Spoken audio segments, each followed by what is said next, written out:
L'homme qui cherche l'amour est semblable à celui qui mendie ce qu'il devrait créer. Machiavel. Ferme les yeux. Combien de fois as-tu couru après quelqu'un, croyant que cette présence remplirait le vide en toi? Tu l'as peut-être appelé amour. Mais en réalité, c'était une fuite. Une fuite de toi-même.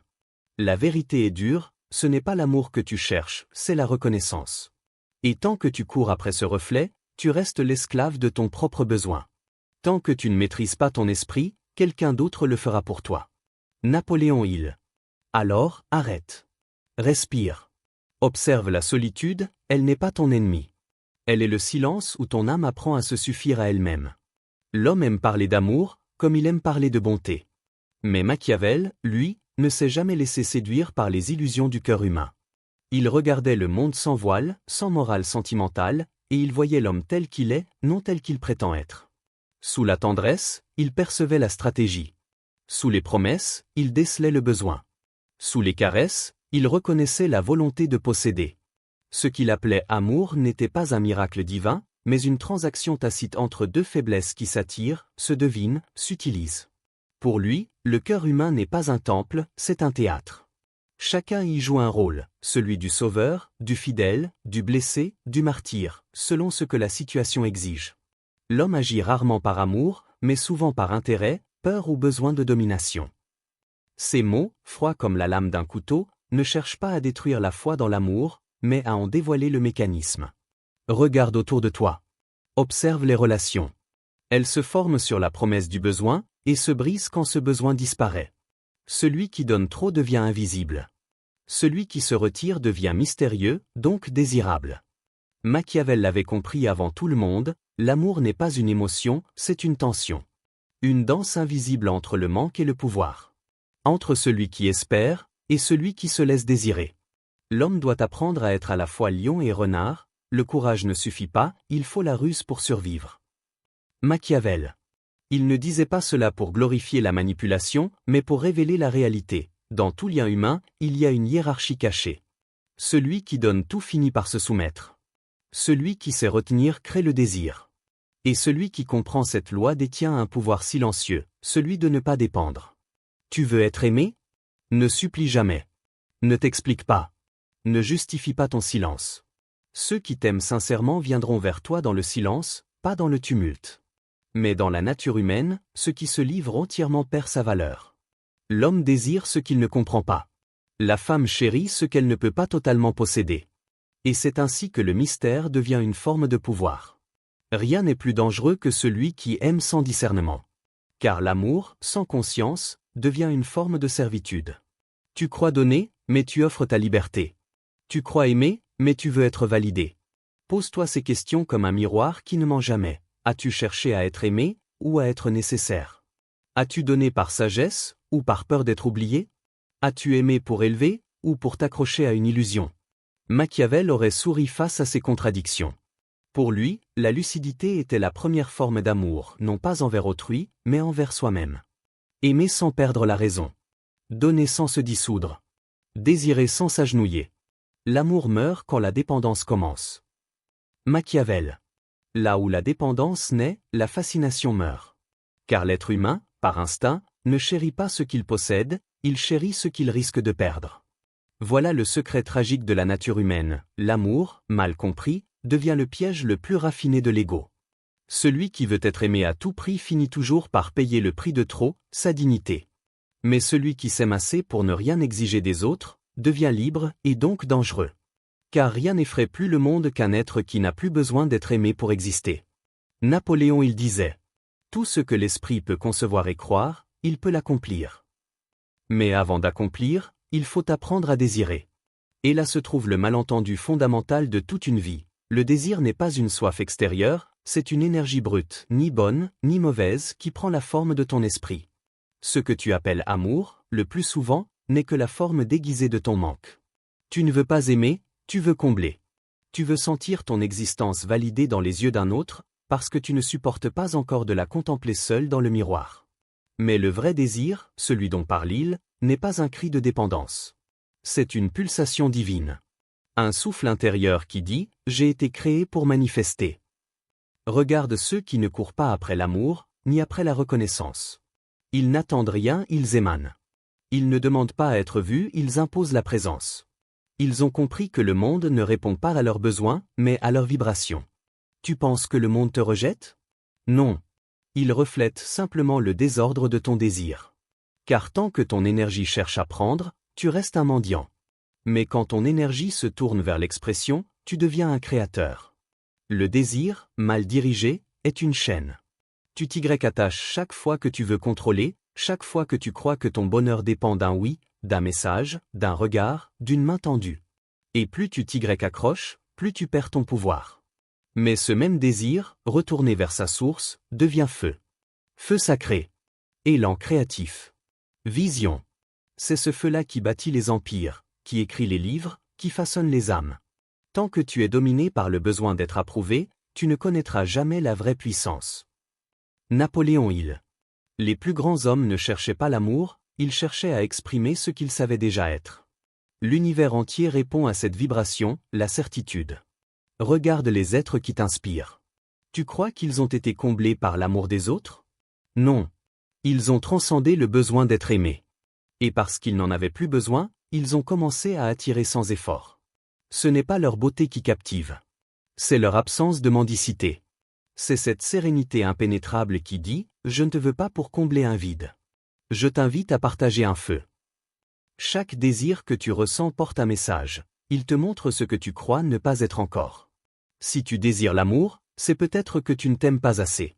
Si tu désires la reconnaissance, c'est que tu doutes encore de ta valeur. Si tu désires le pouvoir, c'est que tu te sens impuissant quelque part en toi. Mais le secret, c'est que tu n'as pas à tuer le désir. Tu dois l'éduquer. Le rediriger. Faire de cette force qui te brûle un outil de création. Alors, demande-toi, que puis-je bâtir avec cette même intensité que je gaspille à vouloir être aimé? Quelle œuvre, quelle discipline, quelle transformation intérieure pourrais-je accomplir si je dirigeais ce feu vers moi-même, au lieu de le jeter dans les bras d'autrui? Le désir n'est pas ton ennemi. Il est ton miroir. Il reflète ce que tu refuses encore d'incarner pleinement. Quand tu comprendras cela, tu n'auras plus besoin de supplier la vie de t'aimer. Tu deviendras l'amour en mouvement. Et ceux qui croiseront ton chemin sentiront sans comprendre que tu es différent. Parce que ton regard ne quémande rien.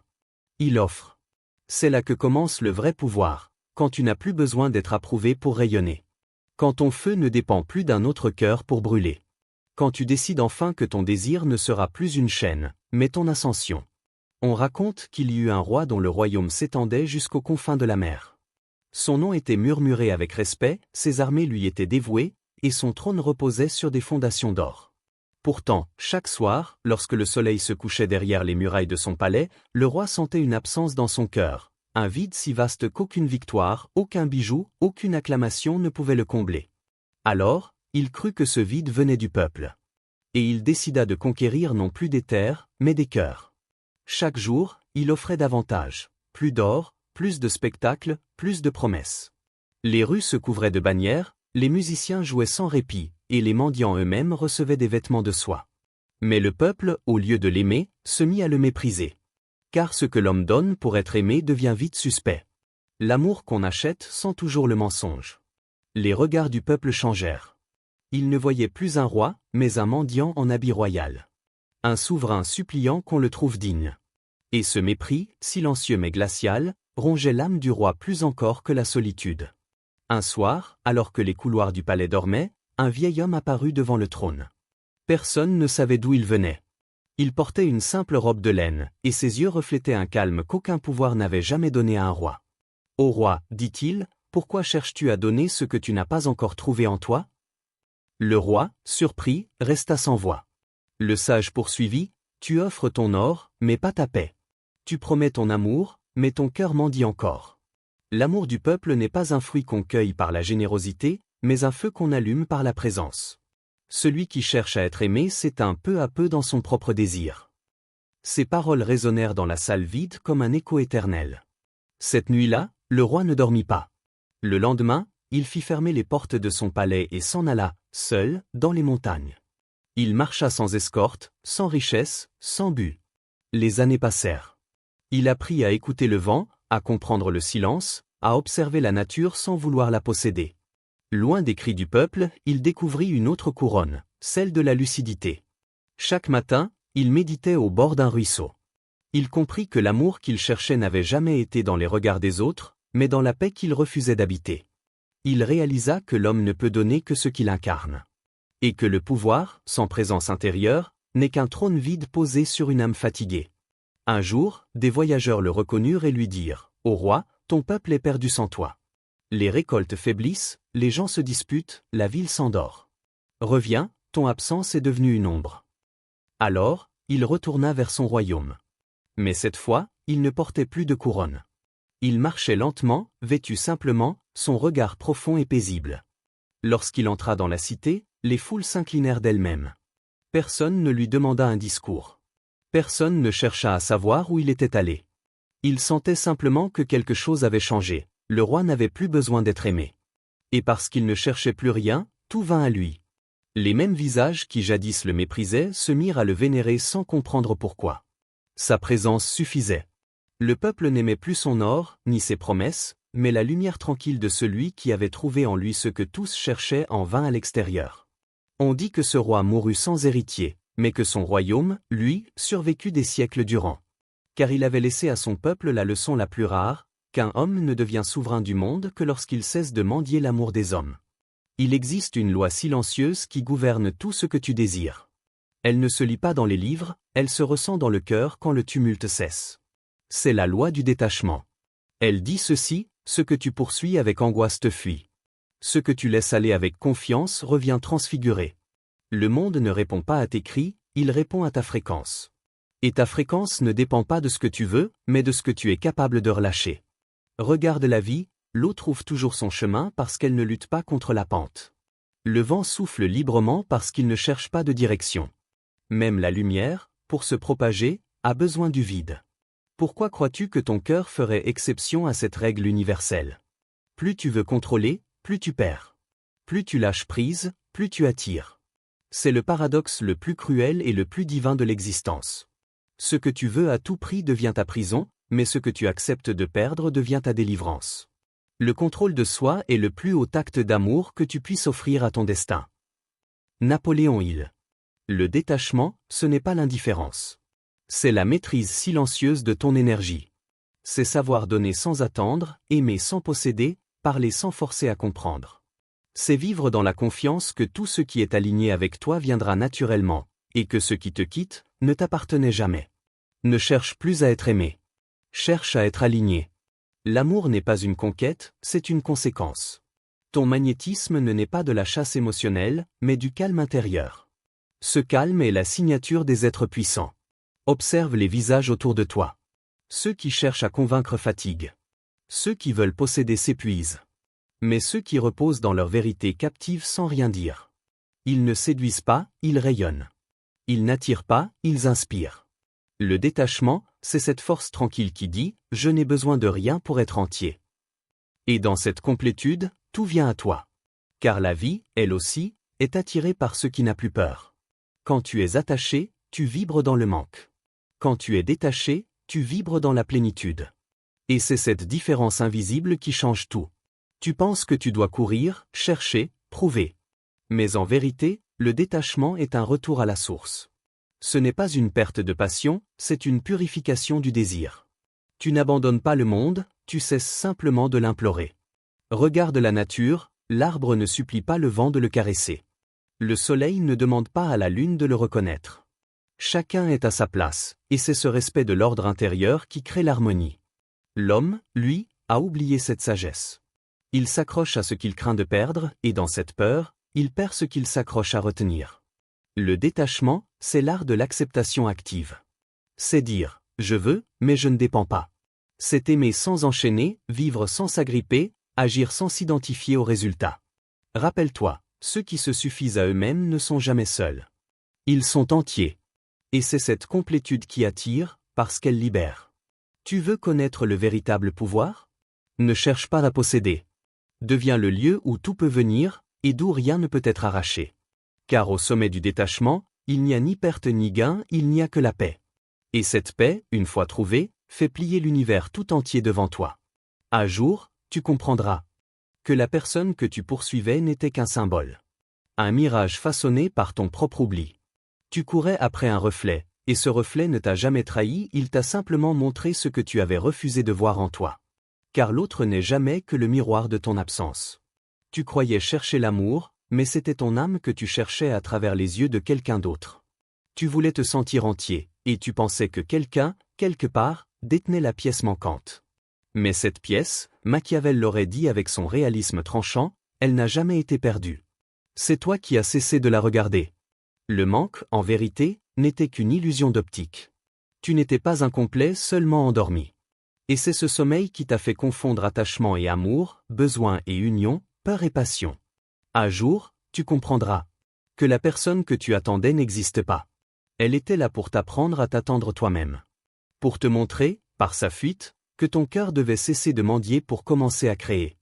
Et quand enfin tu t'aimeras sans condition, non pas par orgueil, mais par conscience, quand tu arrêteras de te juger à travers les regards des autres, tu sentiras quelque chose de différent se lever en toi, une lumière calme, comme une aube qui ne demande plus la permission de naître.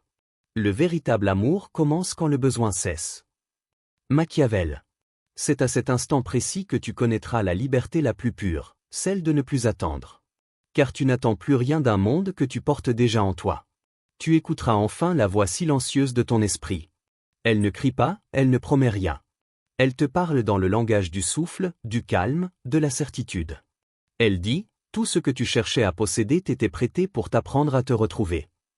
Et quand tu la croiras, l'amour viendra mais tu n'en auras plus besoin.